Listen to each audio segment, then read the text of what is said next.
Hello, this is Stanley Bloomfield. I thought I'd give a little bit of information about me. I graduated high school in Over back in '82, and I hated K through 12. Enough said to that. I went in the Air Force in 1983, spent 9 years active duty, became a staff sergeant, and I took an honorable discharge, an early out. And I was a bomb loader, nuclear and non-nuclear weapons, on the F-111E aircraft. I started truck driving in 1991. Been driving trucks ever since, and I've studied the Bible pretty much my whole life. I'm still trying to be an entrepreneur, but truck driving seems to be my money maker. All right, let's now this video is probably gonna be way longer than my 10 to 15 minute goal for a video. As you can see, there's a whole lot of information on my greaseboard study. But the truth of it is, this information is only about an extremely small portion of Revelation chapter 13, and let's go on over and we'll read that small portion. Okay, I'm gonna, let's see, end show. All right, now this Bible software is the ultimate library. I have 85 translations right here. All these English commentaries. Look at that. All of these are commentaries. Here's all the Bibles. You got the Greek, Hebrew. Let's see. I've got three there, 10 or so there. Dictionaries, English dictionaries, Abbott, Easton, Naves, Smith, Hebrew, Greek. This has a built-in Strong's. This software application costs nothing. I use Linux, and this operating system is Ubuntu, and you just load up Ubuntu on your own computer system, on an older computer at that, and then you figure out how to install Xiphos, Xiphos, ultimate Bible library. All right, Revelation chapter 13, verse 1. And I stood upon the sand of the sea. I did a video on that, and that was 10 minutes all by itself. All right, I stood upon the sand of the sea, Revelation 13:1, and saw a beast rise up out of the sea. All right, that was a video I did. Now, this video, the only thing we're dealing with is having 7 heads and 10 horns. That's it. That whole chart, that's what it's all based on. All right, let's go back. All right, we'll restart our slideshow. Start from current slide. All right. Now, Revelation 13 and then Revelation 17. All right. We're going to go and read these passages. But based on Revelation 17, I saw a beast having 7 heads and 10 horns. All right, Revelation 17 tells us the first beast that 5 of the heads were, and I'm saying they're Egypt, Assyria, Babylon. Let me do this. Let me give a check. I'm saying they are Egypt, Assyria, Babylon, Medo-Persia, which is Iran, and Greece. These 5 were had already come and gone in John's day. Now, Revelation 17 tells us, and one is, that during John's time on earth, that's the Roman Empire. And then it says the seventh is yet to come. And I'm saying that seventh head of the first beast is Nazi Germany. It's already been fulfilled. And in the later videos of Revelation chapter 13, we'll discuss and show how the 10 horns and possibly the 10 toes are one and the same thing. Now, the second beast of Revelation 13, I say that that's America and England. And that's all we're going to deal with when it comes to the second beast in this video. I may touch on it about there's stuff that's related to the types and foreshadows of Genesis 14, 1 through 3. All right, these are the types and foreshadows. All right, now this video is gonna, you won't be able to see this stuff on a phone, on your smartphone, but if you open the video up in a desktop or a laptop, you'll be able to see the actual words. Now, Egypt, I have in red ink, and then as the first head of the beast, and the fifth head, Greece. Now, most all Bible scholars agree that it's Assyria, Babylon, Medo-Persia, and Greece.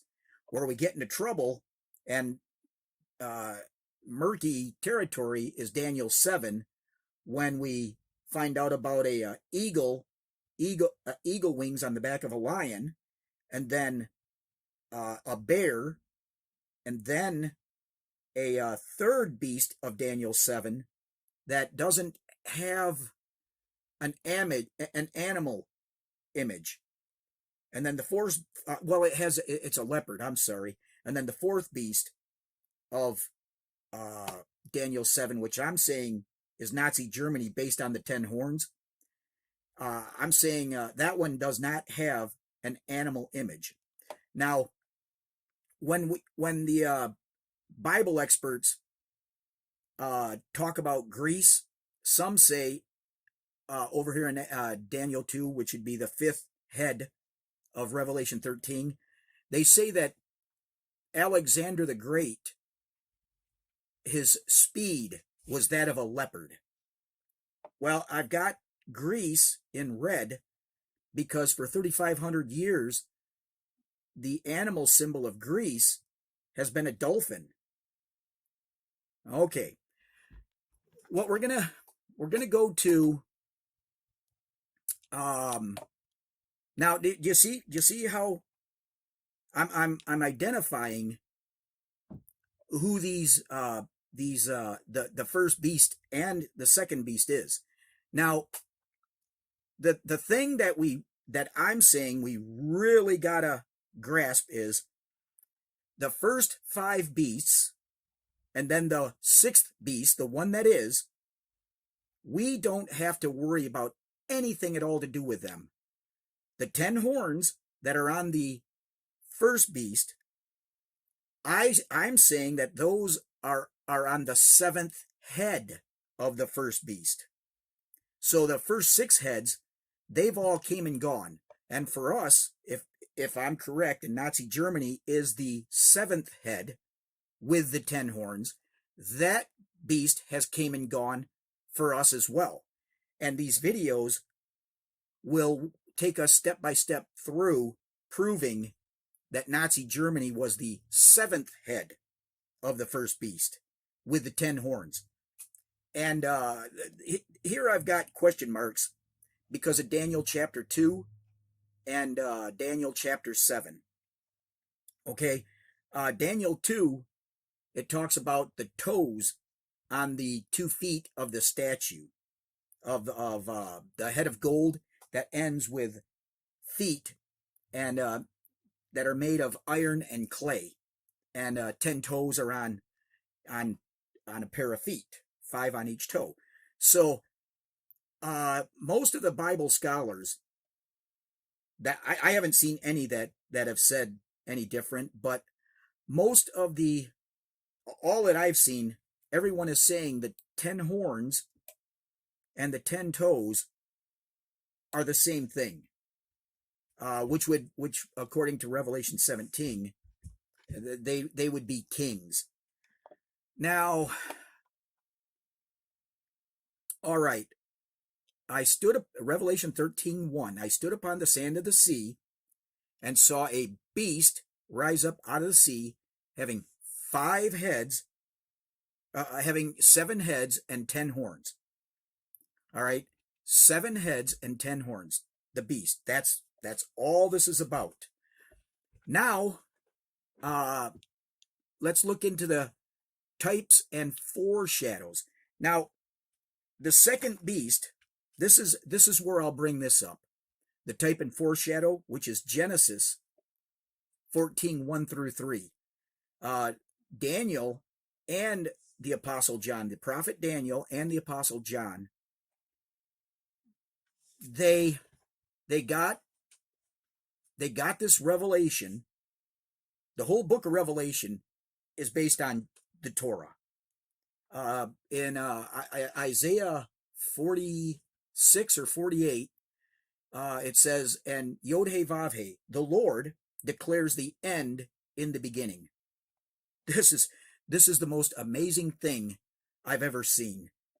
All right, let's go back to our Xiphos Bible software.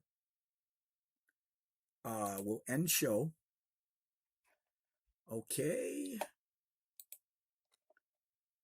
Now, right there it is, having 7 heads and 10 horns. Okay, let's keep that in mind, that's all we're talking about, while at the same time we're touching on the types and foreshadows, which will bring up the second beast. All right, the type and foreshadow for the 7 heads and 10 horns of the first beast, and then the second beast having 2 horns and 2 heads. I saw a beast rise up out of the earth having 2 heads. Let's go down there and see what that says. And I beheld another beast coming up out of the earth, and he had 2 horns like a lamb, and spake as a dragon. I beheld another beast coming up out of the earth, and he had 2 horns like a lamb, and spake as a dragon. All right. So the second beast, based on Revelation 17, the second beast has 2 kings. All right, let's before we go to the type and foreshadow, Genesis 14:1 through 3, let's go to Revelation 17, and then we'll start at verse 8. And the beast that thou sawest was, and is not, and shall ascend out of the bottomless pit, and go into perdition. And they that dwell on the earth shall wonder, whose names were not written in the book of life from the foundation of the world, when they beheld the beast that was, and is not, and yet is. And here is the mind which hath wisdom. The 7 heads are 7 mountains on which the woman sitteth. All right, and there are 7 kings. 5 are fallen. 5 were. In John's day, the first 5 were gone. Egypt through Greece. And one that's the Roman Empire. And the other, the 7th head, and there were 7 kings. 5. Okay, the 7th head, the 7th king, is not yet come. And when he cometh, he must continue a short space. And the beast that was and is not, even he is the eighth and is of the seven. All right. The second beast has two horns, and it's a completely separate beast from the first beast, but it's of the seventh. I like to use the word seventh. That now let's go to Daniel 2 and look at what a mountain is. All right, Daniel 2. Now I want to read the type and foreshadow for Revelation 13:1 first for the seven heads. All right, now in Revelation 17 we saw that a head is a mountain. And let's go to verse 34. Thou sawest till that a stone was cut out without hands, which smote the image upon his feet that were of iron and clay, and brake them to pieces. All right, now let's go down to Daniel 2, verse 44 and 45. All right. And in the days of these kings shall the God of heaven set up a kingdom which shall never be destroyed. And the kingdom shall not be left to another people, but it shall break in pieces and consume all these kingdoms, and it shall stand forever. For as much as thou sawest that a stone was cut out of the mountain without hands, and that it brake in pieces the iron, the brass, the clay, the silver, and gold, the great God hath made known to the king what shall come to pass hereafter. And the dream is certain, and the interpretation thereof sure. All right. Many are going to say I've bumped my head, but not about Daniel 2. I think that we can all see that in this context, a mountain is a government system. All right. And the stone that was cut out of the mountain is a government system, a nation that's going to be set up during the time of the 10 toes. Not the first 6 heads of the first beast, but the seventh head, which has 10 horns and 10 toes. If the 10 toes and horns are the same thing. All right. Now, Daniel didn't get this out of nowhere. This is not a whole new revelation separate from the Torah. Noah's flood was revealed to Daniel. And then when we look at, I stood upon the sand of the sea, Revelation 13:1. I stood upon, let's go here, and I stood upon the sand of the sea and saw a beast rise up out of the sea having 7 heads and 10 horns. That in Revelation 17, we're told, now I didn't have this passage set up. All right. The woman which thou sawest, and the 10 horns which thou sawest upon the beast, the 10 horns, God shall put it in her heart, saith unto the waters which thou sawest, where the horse sitteth, are peoples, multitudes, and nations, and tongues. Now, what I'm about to say, some are gonna have a stroke, but the revelation that Daniel gives us about a mountain being a government system, the Holy Spirit revealed the dual nature of Noah's flood in Genesis chapters 6 through 9. When the water, humanity, rose above the highest mountain, 15 cubits, the waters rose above the highest mountain. That mountain represents heaven's authority on earth. And the waters rose above it. The stone that is cut out without hands of the mountain, Daniel is talking about Noah's flood. And that mountain that was covered by 15 cubits of water is heaven's government. And it's also, Noah's flood is also 100% real, literal, and true. Noah's Ark is sitting in Turkey right now, and it's in Noah's Ark National Park. Look it up. It's in Turkey, and the whole world is trying to say that it's not Noah's Ark. It's a volcanic formation. I read the actual study, and the study starts off with, we know that nature does not produce shapes like a ship. And they didn't continue on with that statement.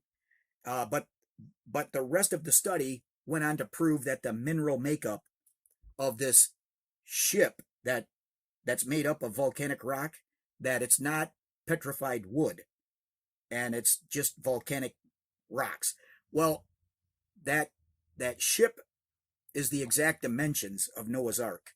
Look up Ron Wyatt and Noah's Ark, and you'll be amazed. All right, I'm starting to lose where I was. Okay, we Genesis 6 through 9. Now, okay, now having seven. Let's go back to the beast rise up out of the sea, having 7 heads and 10 horns, and upon his horns 10 crowns. Okay, we don't need to go there. Okay, the type and foreshadow. I think that's where I want to go.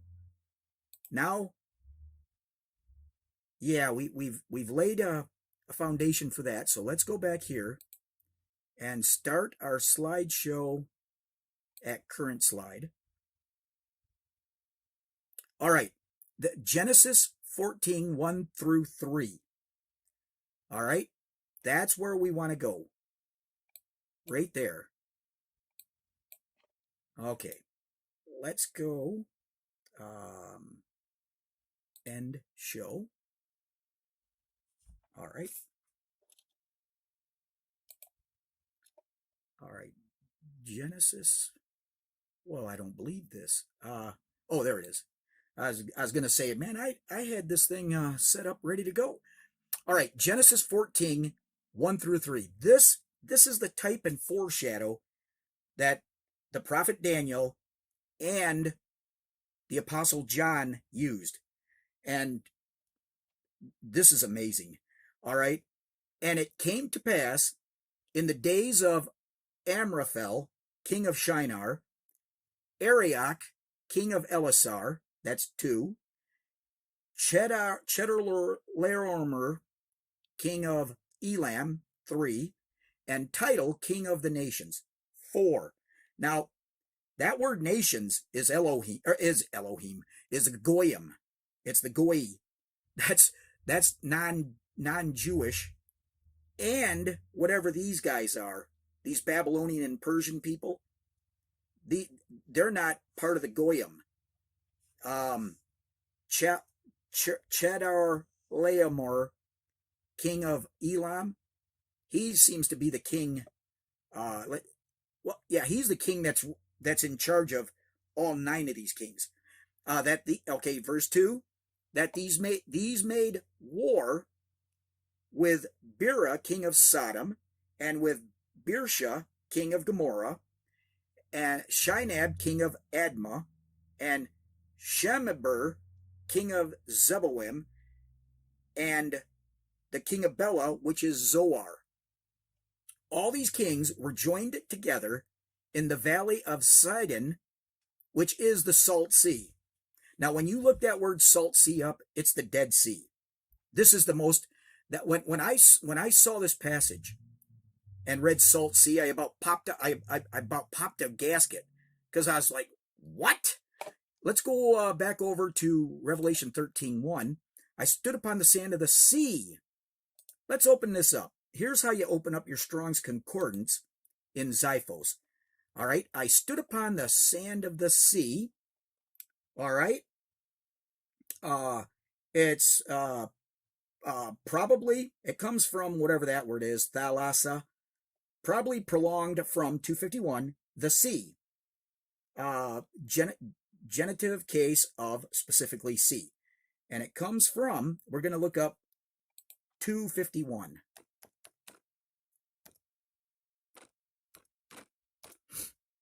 Salt. All right. I stood upon the sand of the salt sea and saw a beast rise up out of the salt sea. All right.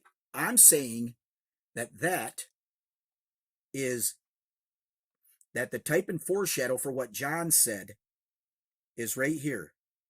It rose up, which is the salt sea. Now, probably powder, you see, so the word salt, when you click on it, right here, you click on salt, and it's salt sea. Let's click on sea, and it's yom, from an unused root, meaning to roar. A sea is breaking in noisy surf or large body of water, specifically with the article the Mediterranean Sea. Let's go salt. Let's look up 4414. Malak properly, to rub pieces together. Oh, you know what? I kind of got taken on a. It's Adama. I think it might be Adama. Yeah. Oh, see, you have to look these up. Shinab King. See, the word salt sea there, it says specifically with the article, the Mediterranean Sea. Okay. But these 5 kings in context, Adama, the Shinab king of Adama, all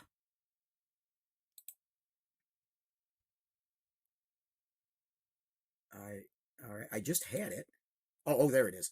Okay, Adma, and this is so close to Adam, but contracted for 127. All right, Adma, and it's 127 earthly. Adma, a place near the Dead Sea. All right, the people are dead. That the Dead Sea, and the sea of Revelation 13 verse 1. The people that the sea represents are dead. All right, so these made war with Bera king, which is Zora.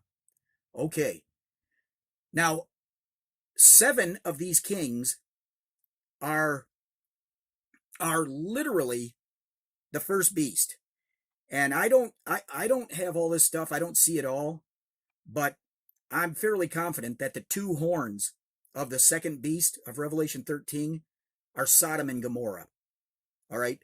The other 7 kings, okay, 4 kings went out to do battle with the 5 kings. Now, we can go back let's go back and start our slideshow again. All right. Here's the types and foreshadows. When I saw this, okay, the first king of Genesis 14, 1 through 3, Elisar, oak of Assyria. All right, heap of Assyria, of Babylon. All right, Elazar, it's connected to Babylon, but it's Assyria. All right, right there's Assyria, and then it's connected to Babylon, so we'll just give it a little tick.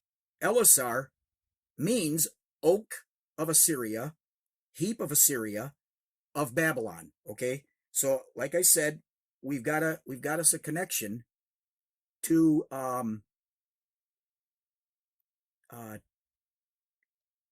something looks smaller, but we'll just give it a tick. All right, Assyria, and then the type and foreshadow. That would be the second head of the first beast of Revelation 13. All right, Assyria is the first. Babylon is the first head of of Daniel 2. Okay? Now this is where it gets tricky. Daniel 2 does not have Assyria involved. Assyria is the first head of Daniel 7. Okay, so now we come to the second type, and the second king, the 4 kings that went out to fight the 5 kings.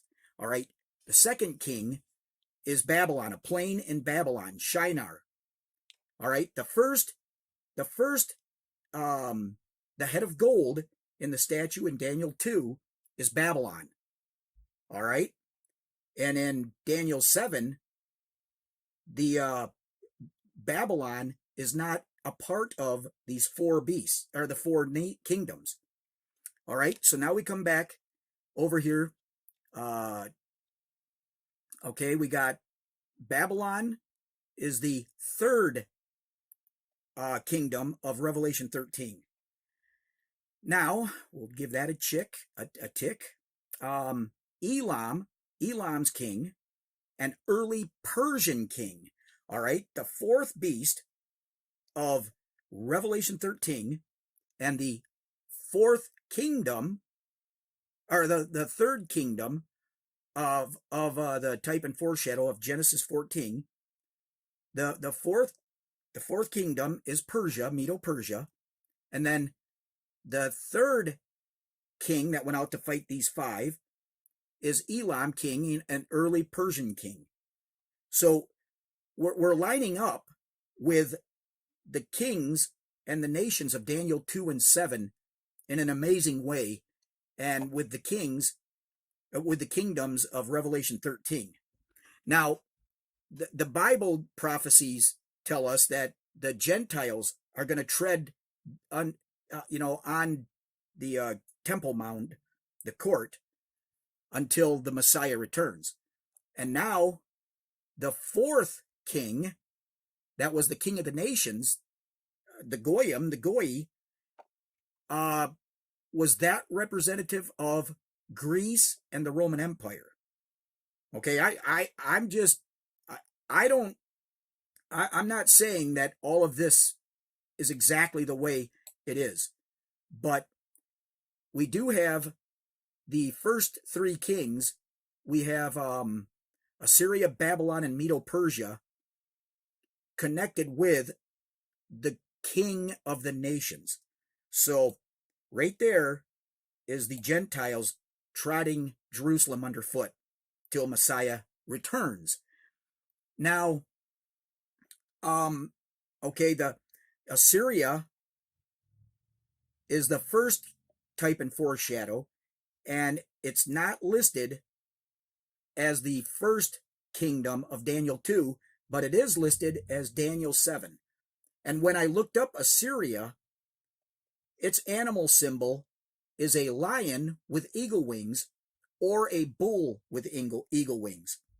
Now, I'm one of these people that tend to think America and England are this first kingdom of Daniel 7, because when the 13 colonies started, it was the British lion and the American eagle wings, and those eagle wings were ripped off the back of the lion.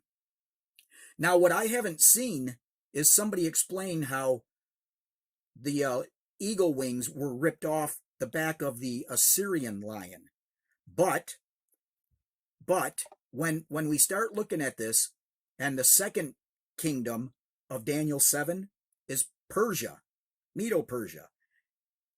Persia, Iran's animal symbol is a bear, and it has 3 ribs in its mouth.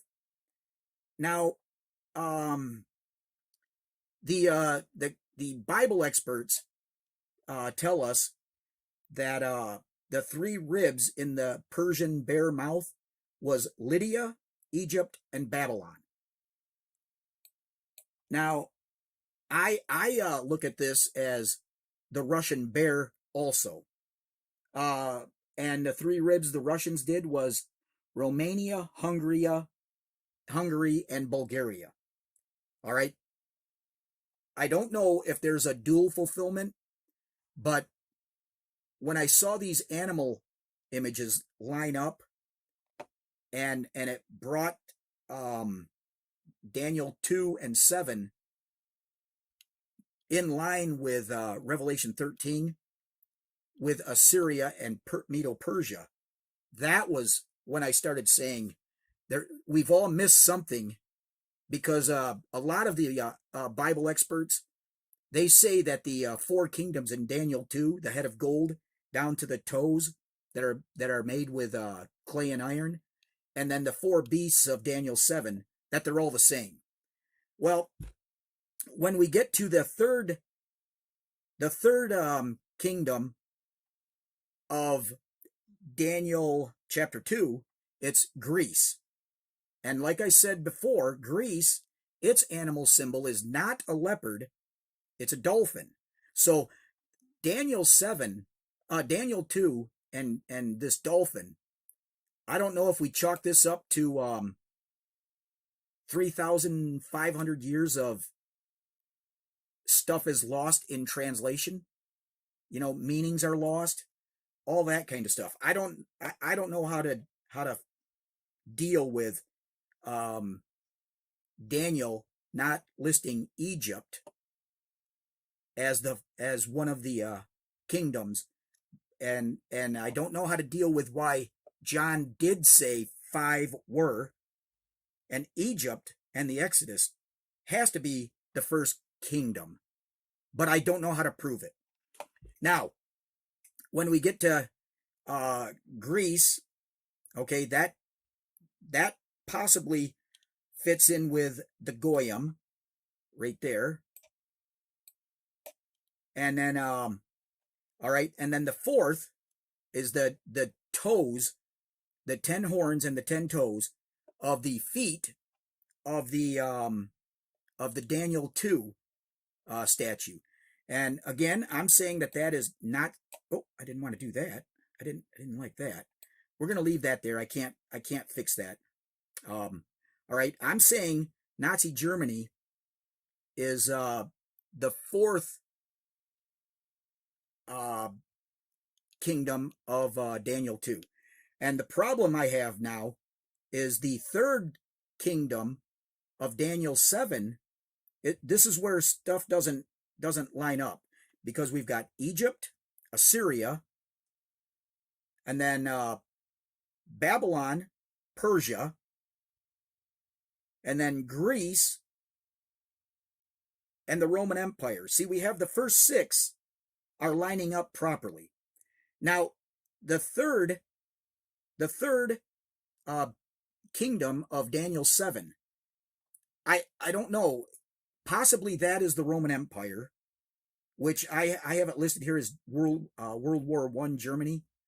And then the fourth beast of Daniel 7 I have as Nazi Germany, because of the 10 horns and 10 toes.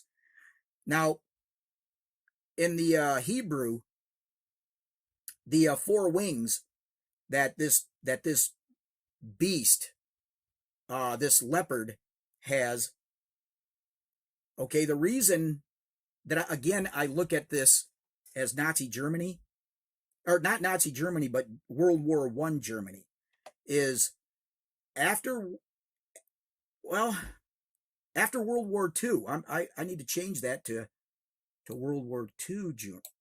Oh, it keeps wanting to do that. All right, there we go. World War II Germany. After World War II, the United States, Russia, France, and England divided Germany up into 4 quadrants, 4 quarters, and in the Hebrew, the wing can also be a hump. And Germany was divided into 4 sections, and then England and France got out of the way, and that's when the Berlin Wall went up, and Russia and America.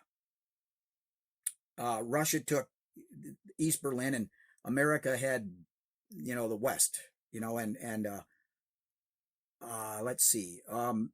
But yeah, I don't know how to deal with the third kingdom of Daniel 7. Unless it's Greece and we lost the meaning of the leopard. And again, I'm not going to go into details proving Nazi Germany is the fourth beast of Daniel 7 and Revelation 13 as the seventh head. But when we get into the five that were, Sodom and Gomorrah, Admah, Zeboim, and Zoar, I find it interesting. Lot's sanctuary was Zoar when the angels forced Lot and his family to leave Sodom and Gomorrah before the destruction. And Zoar wasn't destroyed with Sodom and Gomorrah. So I don't know if Admah and Zeboim were destroyed with them either. So that's an interesting thought. Now, is Lot running to Zoar where horrible things happened with his daughters? Is Lot running to Zoar a type and foreshadow of the Hebrews and Christians being trapped in Egypt or Sodom and Gomorrah? Is Lot an image of Christianity and Hebrews trapped in the world?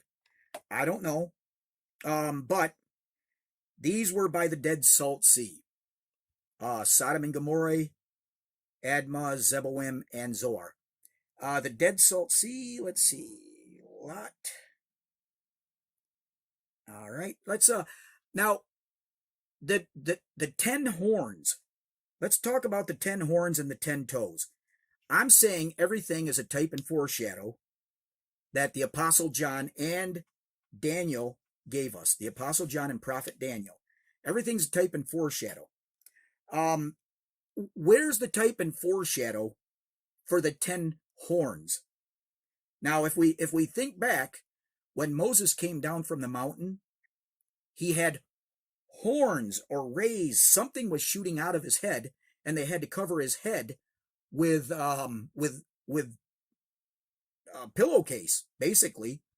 And so there's something interesting, because when you look up the Greek word for 7 heads and 10 horns, a horn can be hair, tassels. So is it like the horn of an elephant, the tusk? Is it or like the antlers of a deer, or is it tassels or pigtails? I don't know, but those 10 horns represent 10 kings, and in Daniel we're told one horn rises up among the 10. Here's the type and foreshadow for the 10 horns and 10 toes. It's Joseph and his 10 brothers. His 10 brothers sold him into slavery, and it looks to me like he's the little horn that rises up and takes 3 horns, and now I think I'm starting to see where the old time preachers would say everything Satan does is a copycat of the Father's work, of the creator of heaven and earth's work. So let's see. I don't know what 3 brothers Joseph took out, but it seems to me Simeon. I think Simeon was the one that wanted to kill Joseph, and so I'm guessing Simeon is one of the 3 horns. The bear that has 3 ribs in its mouth. So there was something else related to Joseph. Well, must not have been important, or I wouldn't have forgot it. Okay, let's see. Okay, stone cut out of the mountain. I think I want to take another look at, oh, there we go. We got to do that. All right. Now, the Strongs, okay, a lot of these 9 kings, the Strongs did not have a good definition for them, for the name of the king and the place that they located, like Shinar, a plain in Babylon. So let's go back to Genesis. All right, end show.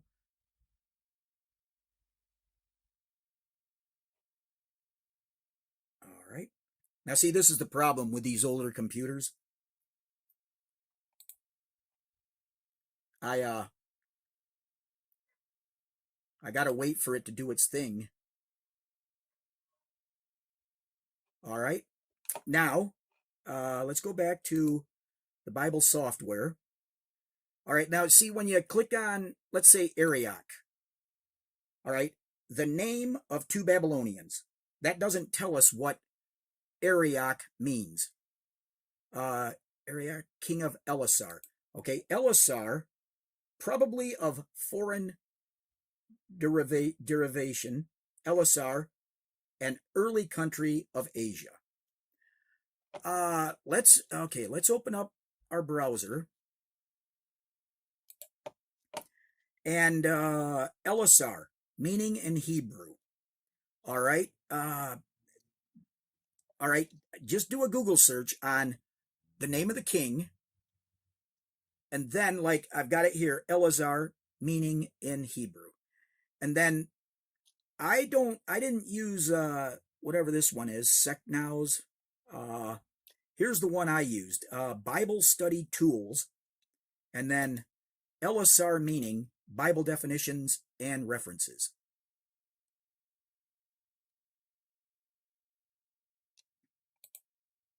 All right, Elasar, Easton's Bible Dictionary. And again, I think all of these are a part of the dictionaries that are a part of this Xiphos Bible software. But it gives us the Easton's Bible Dictionary, gives us a definition: the oak or heap of Assyria, territory in Asia, of which Arioch the king. It is supposed to be old Chaldean town of Larsa, in the metropolis of this kingdom, situated between and Erech in the banks of the Euphrates. This town is represented by the Shemitic and Erech. Okay, it gives us the Hitchcock, revolting from God, is what the Hitchcock definition says Elasar means. The Smith's definition, a city of Arioch, the city of Arioch, it's got smaller text on me, seems to be the Hebrew representation of the old Chaldean town called, Larsa was a town of Lower Babylonian. And okay, see, these other ones now, International Standard Bible Encyclopedia. All right, see, so when you're trying to find different possible definitions, and the Strong's doesn't give them to you, go to Bible Study Tools. And yeah, Google searches are good for this. All right, let's go back. I want to make sure I didn't miss nothing. Let's go slide.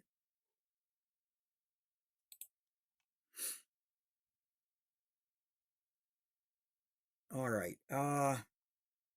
Okay, we covered that. And again, the 4 kings that went out and did battle with these 4 kings that went out and did battle with the 5 kings. There's I saw a beast rise up out of the earth, having two horns. The second beast, and then the 7 heads. So I kind of think that these 9 kings right here in Genesis 14, 1 through 3, the type and foreshadow, there's actually, there's 7 heads. And so I've got to do some more pondering. But a part of Joseph being sold into, the 10 brothers that sold one out, and then he rose up amongst the 10. I kind of wondering if Joseph doesn't represent Judaism and the way Joseph took over Egypt. And if you go back and read it, Joseph moved the populations out of their homes and moved them all over. The Egyptian people moved them all over and made it so as the Hebrews pretty much, I don't know if Joseph represents Judaism in the way Judaism has a lot of control around the world. So a lot of say, I should say, not control. So I guess we'll see if people can add to this study, this grease board study, and help us all figure out why the leopard of the 3rd kingdom of Daniel 7, why we don't have a proper historical image for Greece being represented by a leopard and a dolphin. And then I'm still curious as to Egypt. Now, again, I know a lot of people are going to say, no, Nazi Germany is not the 7th. They're going to say the 7th head is a revived Roman Empire. All right. I get it. And then and then they're definitely going to pop a gasket over me saying the second beast of Revelation 13 is America and England. And then a type and foreshadow is Sodom and Gomorrah. And the way that the Assyrian kingdom has the same animal symbol as America and England before the American Revolution. And then the Persians have the same symbol, the bear, as the Russians. And then Germany, the only thing I'm coming up with is the German tank, the Leopard. And that was a ruthless tank. That tank was bad. So I don't know. I don't know how we deal with, see, Germany, its animal symbol is an eagle. It's not a leopard. So and then we're going to deal with the second beast and the 7th head of the first beast in other videos, where I will demonstrate that there is more than enough evidence to support my claims. But Egypt is another issue. It's nobody called Egypt out. Daniel, the apostle John, and the prophet Daniel, they didn't call Egypt out, and I don't understand why. So Egypt may not be the first beast, the first head of the first beast of Revelation chapter 13. All right. So let's see. Thanks for tuning in. And Revelation 13. Now go to my website, giveme40acres.com. I want to help people to figure out that the trucking industry is horrible, and that if you get a CDLA, get your 6 months of experience, and then get your butt home and drive locally. So you're home every day working on a shift. Another website that I've got started, but it's not up and running yet. It'll show you coming soon page, is thewholebible.org. And so I'm looking forward to your input, and Show me working on videos for Revelation 13. Stand out for now.